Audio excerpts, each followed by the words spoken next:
وقالوا ما في بطون هذه الأنعام خالصة لذكورنا ومحرم على أزواجنا وإن يكن ميتة فهم فيه شركاء سيجزيهم وصفهم إنه حكيم عليم. قد خسر الذين قتلوا أولادهم سفها بغير علم وحرموا ما رزقهم الله افتراء على الله قد ضلوا وما كانوا مهتدين. وهو الذي أنشأ جنات معروشات وغير معروشات والنخل والزرع مختلفا أكله والزيتون والرمان متشابها وغير متشابه كلوا من ثمره إذا أثمر وآتوا حقه يوم حصاده ولا تسرفوا إنه لا يحب المسرفين. ومن الأنعام حمولة وفرشا كلوا مما رزقكم الله ولا تتبعوا خطوات الشيطان إنه لكم عدو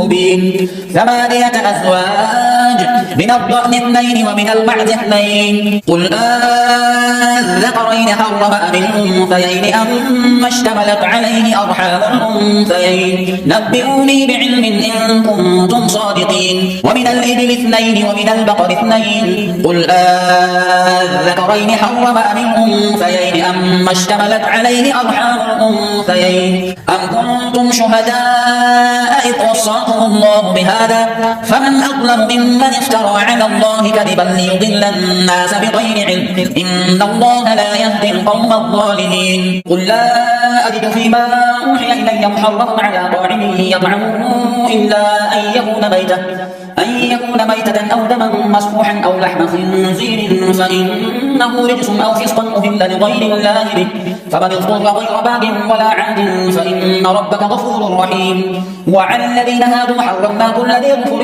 ومن البقر والغنم حرمنا عليهم شحومهما إلا ما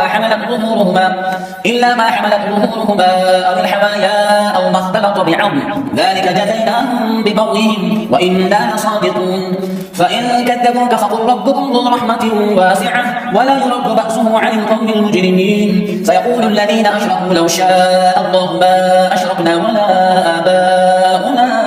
ولا آباؤنا ولا حرمنا من شيء كذلك كذب الذين من قبلهم حتى ذاقوا بأسنا قل هل عندكم من علم فتخرجوه لنا إن تتبعون إلا الظن وإن أنتم إلا تخرصون. قل فلله الحجة البالغة فلو شاء لهداكم أجمعين. قل هلم شهداءكم الذين يشهدون أن الله حرم هذا فإن شهدوا فلا تشهد معهم ولا تتبع أهواء الذين كذبوا بآياتنا والذين لا يؤمنون بالآخرة وهم بربهم يعدلون.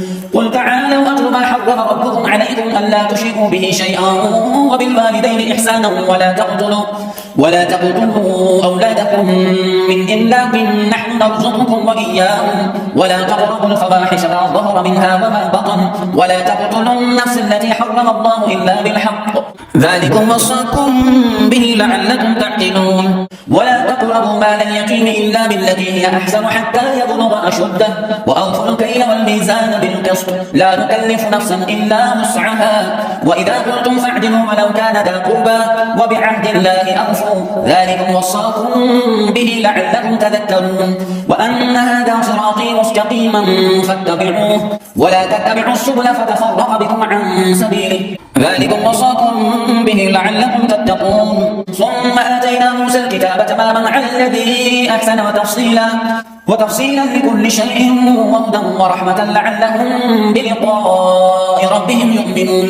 وهذا كتاب أنزلناه مبارك فاتبعوه واتقوا لعلكم ترحمون. أن تقولوا إنما أنزل الكتاب على طائفتين من قبلنا وإن كنا عن دراستهم لغافلين أو تقولوا لو أنا أنزل علينا الكتاب لكنا أهدى منهم فقد جاءكم بينة من ربكم وهدى ورحمة فمن أظلم ممن كذب بآيات الله وصدف عنها سنجزي الذين يصدفون عن آياتنا سوء العذاب بما كانوا يصدفون. هل ينظرون إلا أن تأتيهم الملائكة أو يأتي ربك أو يأتي بعض آيات ربك يوم يأتي بعض آيات ربك لا ينفع نفسا إيمانها لم تكن آمنت من قبل أو كسبت في إيمانها خيرا قل انتظروا إنا منتظرون. إن الذين فرقوا دينهم وكانوا شيعا لست منهم في شيء إنما أمرهم إلى الله ثم ينبئهم بما كانوا يفعلون